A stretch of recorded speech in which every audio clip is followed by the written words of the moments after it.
Welcome to Pulp Mythos. I'm Brian here with Spencer and Larry, and we're going to be discussing The Stand's season premiere, episode one, The End.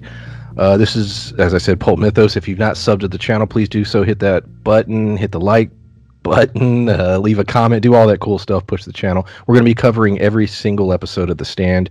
We're currently doing Your Honor. We're going to be doing WandaVision in January.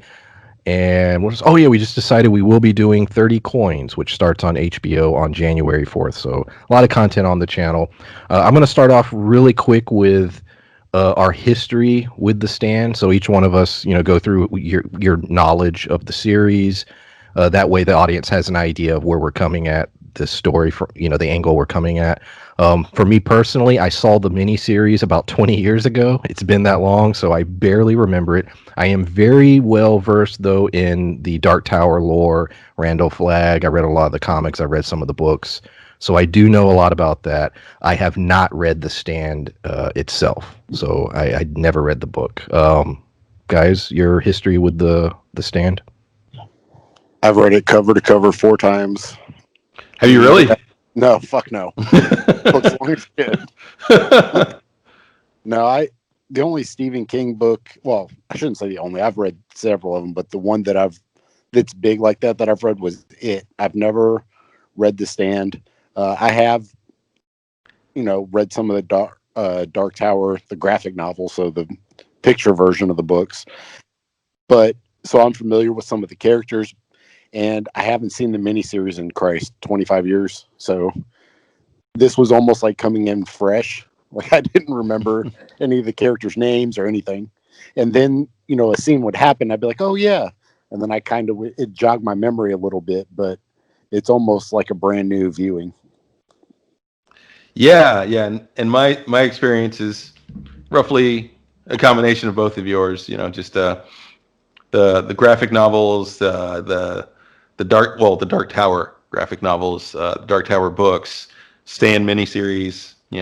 Watched that years ago. Used to watch it all the time because back in the day you would watch series like that. Just again and again. So year after year I've watched that, but it has been a while since I've seen it. Very familiar with some of the characters from, one character in particular, like Brian said, from other media, because there's a character from Dark Tower in this series as well. And that's about it for me. My history is much the same as Brian's. We're going to start with talking about the whole idea that, the pandemic angle, because, you just can't talk about this without, bringing that up.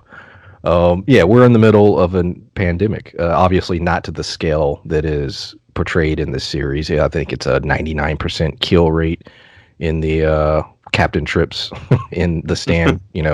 Not nearly that severe, but severe enough where it's affected everyone on Earth's lives for the past year, and looks like it will for at least a little longer. Watching this, it was weird. There were some moments where it was just like, ooh, it was that uncomfortable. You never think something like that can happen, and now it's in your mind like, well, maybe it could. Something as severe as that. So how did you guys feel about it in regards to the fact that we are in fact in a pandemic? Well, I'm glad you touched on that, because I was going to mention that right away myself. The fact that starting this up and then remembering, because right away with The Stand, especially with there being a bit of time between it, between the original series and book and this series, I had not really forgotten, but I guess I didn't really put a lot of thought into that aspect in it until it started up, and it was a little too real for a moment, when everybody started getting sick and everything, and they're still kind of doing social stuff, but they know that there's a thing going around, and with them being at the advent of a pandemic, it was a little real, felt a little more personal in a way, almost. Yeah, because that's what The Stand was. And how did they know that was going to be? This went into production. Didn't it go into production before COVID stuff? Yes, the timing was crazy. Yeah. Like they brought this out. Well, it didn't come out until basically the midst of it, but it went into production almost foretelling the future. I mean, we don't have zombies and people full with whatever liquid that is inside of them, but it's Mucus. well, yeah, it's fucking Yeah. gross, but it is crazy. Like it's like foreshadowing to 2020. It's weird. Yeah, it did feel odd for once, and I guess I had glossed over that aspect of it in my mind or not really considered it, but yeah, it felt really, really odd. Just like, oh yeah, that's right. We are in the middle of a pandemic right now, and the stand starts off because of a pandemic. This particular episode focuses specifically on three main characters: Harold, Stu, and Franny. Before we go into those characters, and we're going to break down, the what happens to them in this episode, I want to talk about the show's structure, because this is probably my only real complaint about this episode. I really enjoyed the whole hour. I just thought it was weird how they structured it with the not only jumping through, flashback and going forward, but also, why would you put the outbreak, patient zero getting out at the very end? Why? I don't know. To me, the structure was a little odd. I don't know if you guys agree or disagree. How did you feel about the structure of how they're telling this story?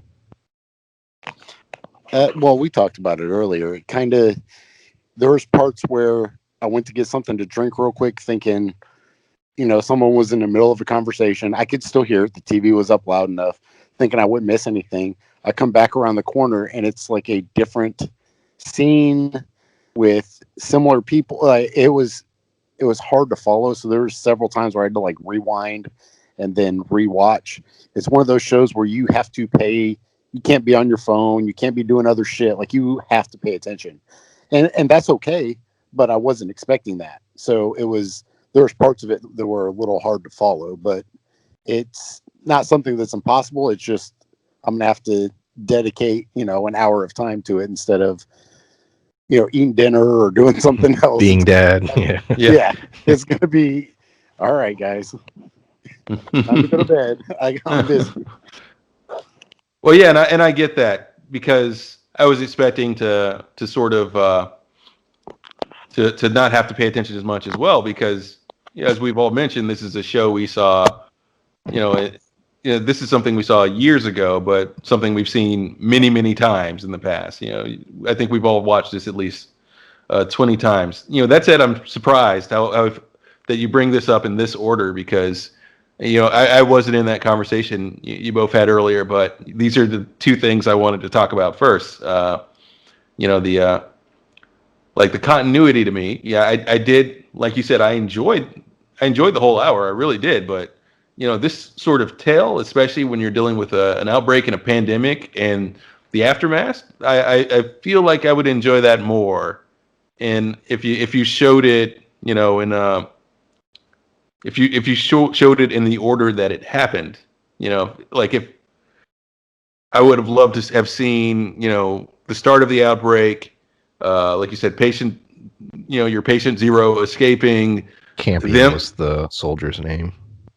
Well, yeah, we got Campion. Yeah, patient zero escaping. Our main, and I can't remember our main male lead's name either. Stu was the guy that was being held by the military, and Harold is the one that was. Well, we got lots to say about Harold. Oh yeah, I got lots to say about Harold. And then Franny was the third character, and I know there's a ton of other characters, and obviously each episode will get more and more, but those were spotlighted this episode. But yeah, I would have loved to see what led their journey to Atlanta and them getting to Atlanta and meeting. Because just skipping to the point where all these people know each other, it just there's a bit of a disconnect there. And I get it works for some shows, but I feel for just this particular type of show that doesn't exactly work. At least not for me. Well, it doesn't work as well as showing in an order would have. Yeah, completely agree. Yeah, I just thought it was weird. I think there was only one scene that I thought had a payoff, and that was when the three characters meet up at the end, because it was like, oh yeah, okay, I didn't remember how that played out. Besides that, everything else, I was like, why was this out of order? Especially the patient zero getting out. I'm like, that, I mean, yes, you showed Randall Flagg being the one helping the situation get bad, causing it, in fact. But you never told us who Randall Flagg was. We know because we know from the stories. So the audience watching this, they're like, "Who the hell is this guy?" And what's the sign? You know what I mean? I think they could have done it a little better, but we'll see as the series goes on. If I continue to have issues with that. Yeah, and I think that the audience, may also, anyone who's unfamiliar with Sand may also be confused with some of the things he's done too, because he clearly shows supernatural ability to some degree, and well, actually, that's more a part that may have been better to show later, if anything, if you're going to show that portion, or if you're going to flash back to it and show it from a different perspective, and then you see Randall Flagg's involvement later on, something like that, because I think that may have been confusing for a general audience. Like, well, why is this guy so strong that his foot could bend this door? How did he appear in that car? What's up with that little black rock? Yeah, yeah. Like, what's with the Black Rock? What's with the wolves and him appearing in dreams, Freddy Krueger style? What's up with that? Well, and how much of this is going to be, and the book doesn't have a whole lot of red herrings trying to lead you in the wrong way, but unless this is going to be basically a new miniseries, which I don't know that they're going to do like a season 2. I'm not. Larry has information on that, actually. Oh, well, look at that. Yeah. Yeah. It turns out that I don't know if there will be a season 2, but I do know that this will extend past the original Stan series in books. Apparently in an interview, Stephen King said that he had this ending cooked up for a while, that there was more he wanted to show beyond the original ending of the Stand that you got, and we'll get that much at least. So we'll see where that goes. Well, and then that could be something too. So all these little clues and hints and stuff, now they could be something related to something that's been in the book series or in the previous one that I'm just not remembering, but it could be like a longer end game. It could be showing us something that is going to go into the next season or past the book series or past the first miniseries. So there's a lot of things now, knowing that information, that I'm gonna have to pay even closer attention to, so that way I'm not lost next season when they're like, "Oh, remember that rock? That's a gate. That's a gate key to a different dimension or some shit." I don't know. Don't worry, Idris Elba's going to kick in and start right. That's how it ends. Idris Elba gunning him down, like chasing him through the desert and gunning him down. That's how it ends. That's how it starts. Let's talk about that real quick. I'm sorry if the audience, if you're not familiar with the Dark Tower stuff, we'll just touch on this for a minute. Do you think this is going to tie into the Dark Tower, especially since Stephen King saying that he had an idea and he's so heavily involved in trying to get that story out and get it done properly? Do you think this will connect more directly? Well, yeah, he really wants to get that story out there. That's true. He's been trying to get a Dark Tower series or a series of movies for a while. So, what better way to segue than one of his most popular works, The Stand. So that's a pretty big possibility. And we may get, I don't know if we'll get an extremely direct segue, but we may get something that hints at Dark Tower related things very heavily, or shows, a few references to some degree. Big ass crabs. Yeah, giant crab, just tearing off Roland's fingers. Or let's talk about Harold. Let's jump into Harold. So one of the main characters we were introduced to this week, he has a really shaky opening. He's this creepy guy who's stalking this girl, peeking through her fence. Later, he has a picture of her, and he's spending some solo time with himself while looking at the picture. He's an odd guy, and he's a writer, which I think is interesting. Stephen King plugging writers into his stories. He always seems to like to do that. He works when we jump to the future or the present, he is part of the body crew teams that are trying to bury the dead and restore some kind of order to what society is. So there's a lot going on with Harold. Larry, you had a lot to say about this the other day. Go for it, man. Well, I know we had that opening scene where he's where he's peering at Annie. I did get the name right this time, right? Franny with an Franny. F. Okay, Franny. Yeah, where he's peering at Franny through the fence and her father, and the kids like beat him up, and we're supposed to like, and I think we're supposed to get a feeling there that it's like, oh, he's being bullied, and it's like, no, I mean, and I mean, yes and no, but at that age, you know, and you're seeing a guy who's a peeping tom, and he's like, and they made it clear that he doesn't live in that neighborhood, and they know he doesn't live in that neighborhood. And he's just peering into people's yard at him, and they hear her voice and everything, and they see him doing this, you know. So maybe those kids aren't necessarily bullies. Maybe they just thought that this was going somewhere really creepy, and they were trying to stop that from happening. And given what we know of his personality now from seeing the rest of the episode, and you know, it, you know, they seem a lot less like bullies, and I, you know, it's just it felt like at first because we get the type of character that Harold is so often as a main hero. You know, as we like what's his name from Stranger Things? I can't remember the kid's name.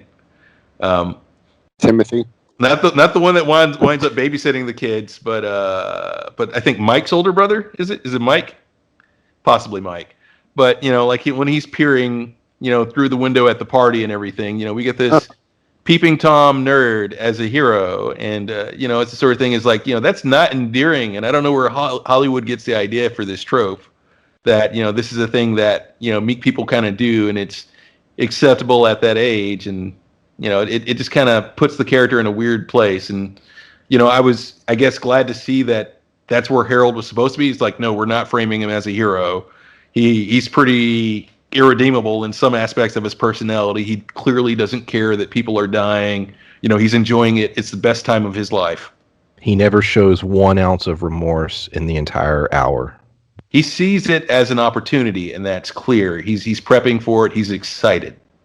Well, and you know, you talk about peering and leering and stuff. If he was interested in her and liked her, and he was standing over the fence and was just looking at her, and she turned around and said, you know, get out of here. He's like, oh, you know, I'm sorry. It would have been like him just, you know, admiring her from afar, as opposed to trying to sneakily take a peek at her. It's super creepy. Like you said, leering and spying, and it's very gross. And it showed throughout the episode that he is a creepy, fucked up dude, and it didn't make it better. So I'm really interested to see how his character develops throughout the series. If he's going to be, you know, because we've watched The Walking Dead, we've watched a lot of series where people like him take advantage of being one of only 10 people left alive. So I'm really curious as to how they're going to take his character in this version. Right. Yeah. Because and that's a good point, because I remember in the original series that there were some pretty major choices that a lot of them have to make, and you know, there are chances, like, you know, not necessarily for him to be a good guy because he is the person he is, but there is a chance for him to, you know, to some degree, perhaps redeem himself. And I don't remember his character arc from the original for his character, but you know, that could happen.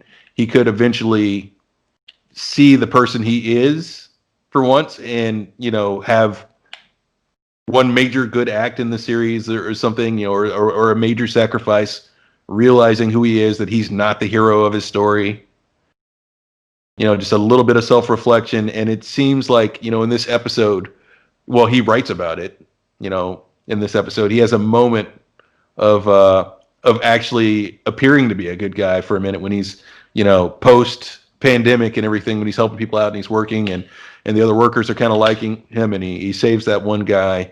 You know, he has a moment where it's like, hey, you're getting along with people, you could build a life here, but he sort of rejects it. And I guess we'll see a few episodes down the line whether he continues to reject those opportunities and sort of feed this internal narrative that you know, he's this hero and he's this spurned hero in his own head, and and that there's some need for a vengeance or a reckoning of some kind, as he seems to see.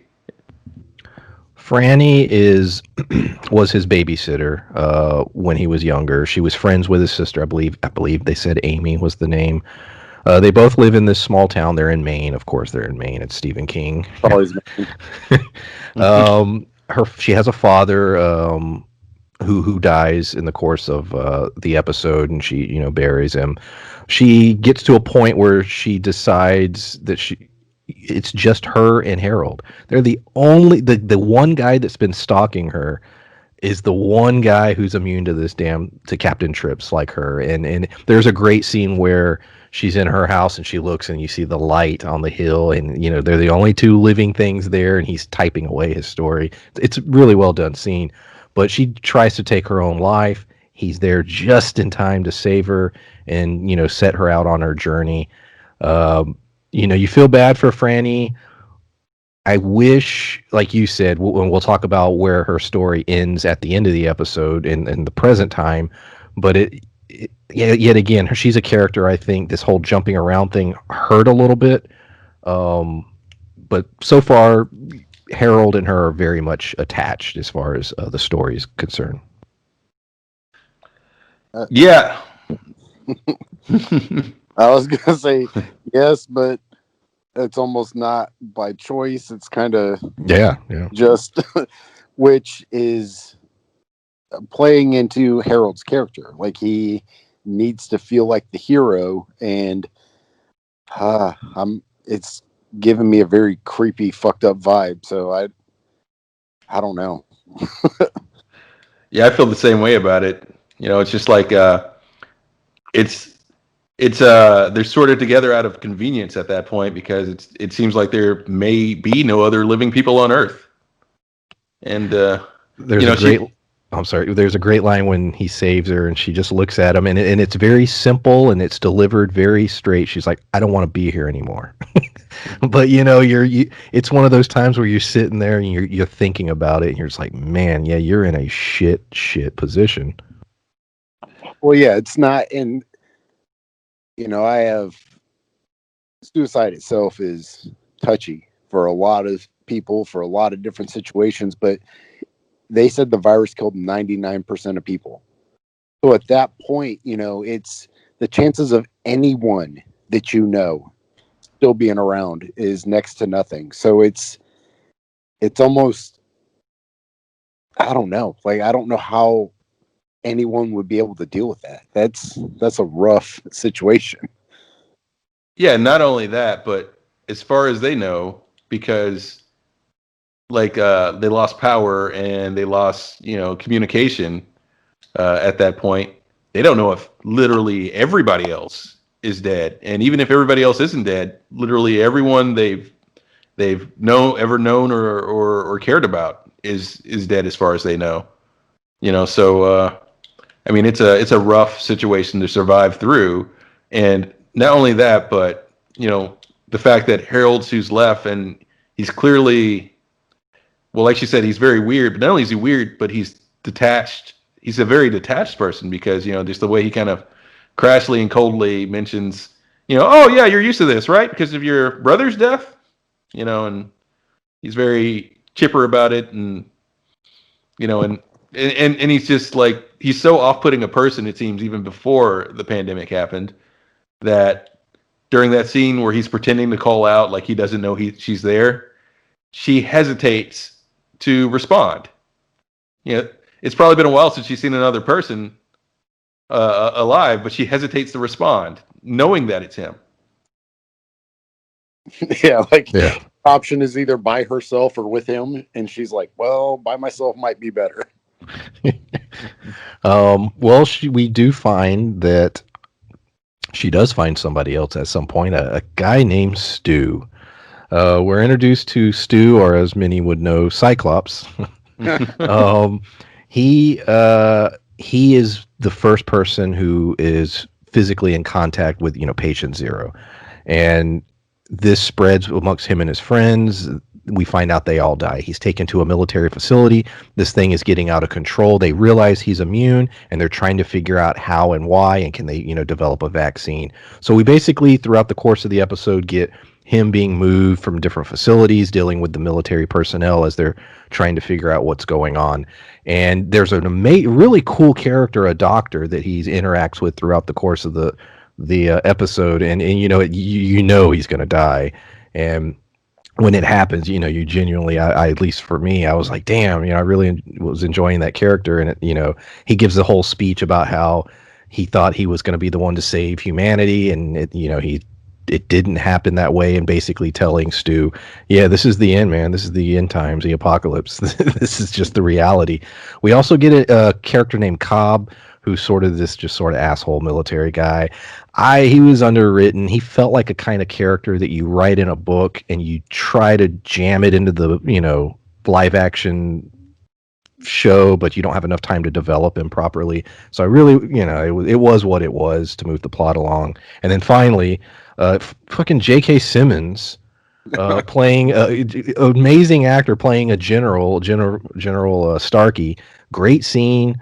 Yet again, sort of pushing the idea to Stu that yes, this is the end times, and good luck. Really well played out scene, but yeah, I'm like, damn, you get a great actor like that, and he's in 3 minutes. So what do you guys think of Stu?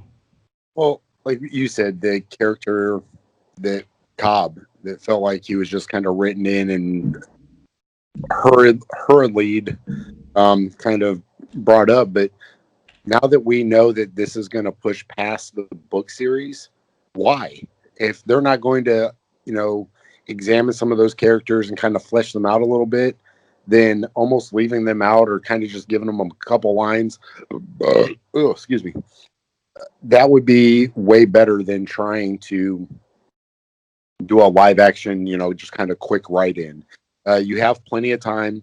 This is already going to go longer than the original miniseries.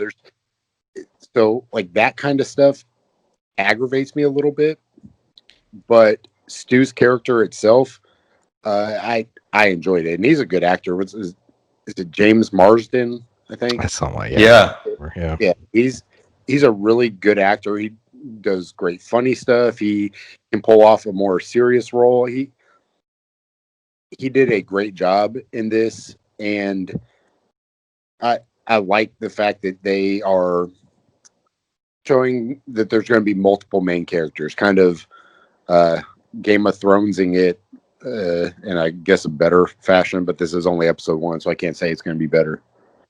I don't know. It could turn into shit, but the last season, I don't know. Yeah, it could be horrible. Like I hope not. I hope everything plays out pretty well. But like you said, I'm definitely enjoying Stu's character right now so far. It's at least his lead. I'm mostly looking forward to, because he's been, and that comes with what his character was doing throughout this episode. He's been mostly reactionary. So I'm looking forward to seeing, what his role is kind of in this community, and also how he survives Harold, and do they figure him out in time for any damage to be done? Because it's like you're still getting a lot of real creepy vibes even at the point where they meet from Harold, and especially around Stu, you can feel how uncomfortable Harold is with the situation. It's like and how much he's just trying to fake. Go ahead and explain that scene. I didn't yet. Yeah, explain. Yeah. Go into that. That's scene. A good point. Yeah, that's right. We haven't really broken that down. Okay, so yeah, we start with Harold, just sort of mimicking magazines, trying to fake a smile. He's like doing a snap and point in the mirror and everything, and it looks like a sociopath trying to figure out human emotions.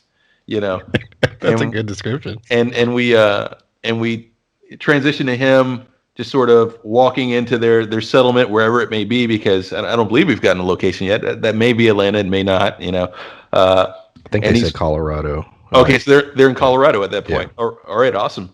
So they've made it that far. So he's walking and greeting people, and then he sees Franny. I got it right, and Stu Redman. I remembered his last name. And Franny is clearly visibly pregnant, and the assumption we have here with how close they seem to be, and I believe they're holding hands and everything, is that Stu and Franny are together, and you know, like everything seems to slow when they're looking at each other and talking and just exchanging their awkward hellos and whatnot, and oh, you should come over to dinner for dinner and etc. And he's like, yeah, that'd be nice, So we have the scenario where he clearly didn't get the girl, and he doesn't seem. Oh, he's definitely not happy about it, especially the end scene we get afterwards, like where he's writing and he's talking, thinking to himself that maybe that he's definitely going to kill Stu, who he has a deep hatred for because he feels that Stu humiliated him by winding up with Franny, and that he may in fact kill Fran herself. And during the scene where he greets them and she's visibly pregnant, it almost seemed like he wanted to harm the baby even.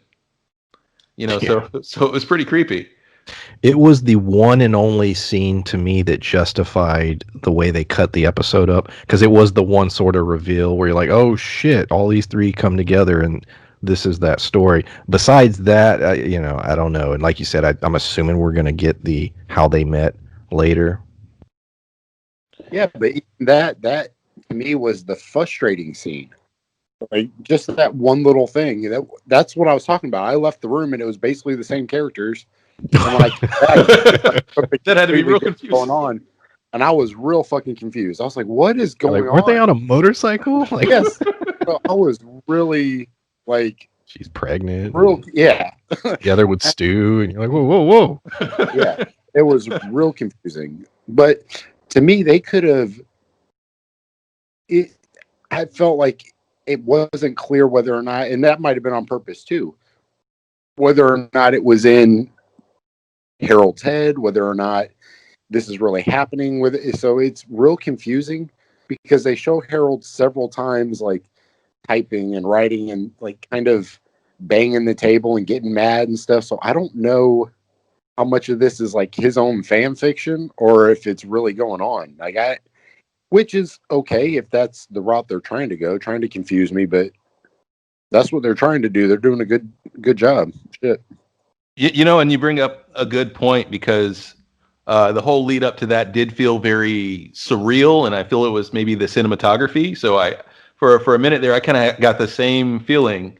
I was like, okay, yeah, is some of this because of the type of character he is too? Is some of this, is it Harold envisioning things, sort of, but now that we've got all the pieces together, it's pretty clear because like he clearly has his vision of the way he wants the world to be and the way things were going to play out.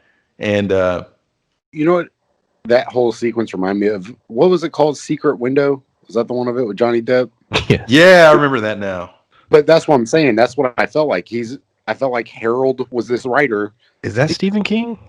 I believe that's Stephen King. I think it is. Yeah.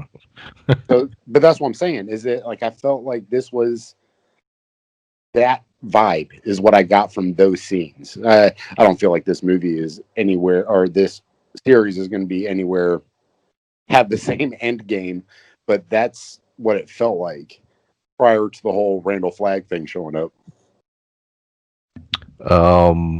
Yeah, it is Stephen King, I believe. Trying to look it up. Let's talk about the dreams. So each character had a dream. Franny's dream was of a woman, Abigail. We know her as Mother Abigail. And she gave her, it was played by Whoopi Goldberg, she gave her very specific instructions on how to find her. Stu's dream was just of a wolf. But it was in the same cornfield that Franny saw Mother Abigail. And then Harold, he had his dream was very interesting. It was in the desert. You saw some neon lights that looked very Vegas-esque.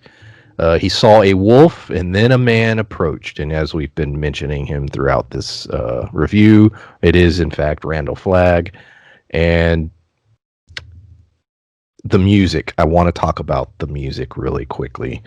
when it kicked in, I was like, I know this song, but I couldn't quite put my finger on it. It wasn't till the ending credits that I immediately realized what it was. Billy Joel's The Stranger. And I was like, oh, shit. His theme is Billy Joel. Talk about perfection and the way that all plays out. And I just loved it. I hope they continue that throughout the series. But yeah, that was great. I absolutely love that. His look is great. We didn't get much of Randall Flagg, but if y'all want to talk about any of the other dreams, obviously they don't go into it, and we all roughly know what happens later. So we don't have to dig into that yet, but probably specifically the Randall Flagg sequence. How do you feel about the casting, and even Whoopi Goldberg, the casting as Mother Abigail? I don't remember the Mother Abigail character outside of her being in this one. I remember her very vaguely, but Whoopi's a pretty decent actress, so I don't have any issues with that. Randall Flagg, Alexander Sarsgaard, or I think it's I don't. There's like 6 of them, but I think that's Norway man. Yeah, well, there's his dad acts. Is that like there? 4 of his brothers act like It can be revealed. One of his brothers is Floki in Viking, so like there's a lot of them, but he does such a great job, and his little smile, everything he did reflected to me Randall Flagg, and I was like, oh shit, it was a great casting choice. Like 100% agree with that, and like it could be revealed that all the Skarsgård brothers are just one dude, and I'd buy it. Like, but I don't know. Yeah. The Loki one's pretty ugly. The rest of them kind of look like the same guy, but yeah, they look very similar. He does not. Like, but yeah, Whoopi's a good choice, and also from what I was reading, she's a pretty big fan, and and if they ever did redo the series or something, like either she was going for the role, like she was petitioning that to get the role very heavily, or or she was really pushing for a remake of this because she wanted to play that role. But apparently, you're correct. Yeah. Oh, okay. Yeah. She's real picky. She's real picky about what she does now. She doesn't do a whole lot, and this was something she really, really wanted to do.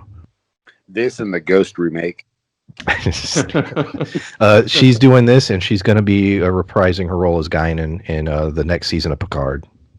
Oh, for a second there, I thought you were starting to tell me that there actually was a Ghost remake that's happening. Well, shit, who knows at this point? Everything's getting a remake, but no, like I said, she's doing this, and she'll be doing Picard season 2. But yeah, I feel all the casting was pretty spot on. From her to Randall Flagg to Harold. Randall Flagg. Well, yeah, I've definitely got to agree with Spencer on that one. You couldn't really choose a better Randall Flagg, at least not for this role, because we know he sort of takes on depending on which King property you're reading, he's taking on a different role. But for The Stand, this seems like a perfect Randall Flagg, and I just, and just the subtle ways they had him just kind of cause mischief and troll and just delight in evil, just fits the character so well. I love that, delight in evil. That's and that should be a band name. Well, yeah, and that describes Randall Flagg to a T, because that's what he's about. Yeah, I thought he was great. Like you said, subtle is a great word. He didn't, like I said, we didn't get much of him, but we got in, you felt it. And obviously he represents evil, and Mother Abigail represents good, and that's at the core of the story. The pandemic's just the backdrop, but the core of the story is good versus evil, and all the pieces are being set up.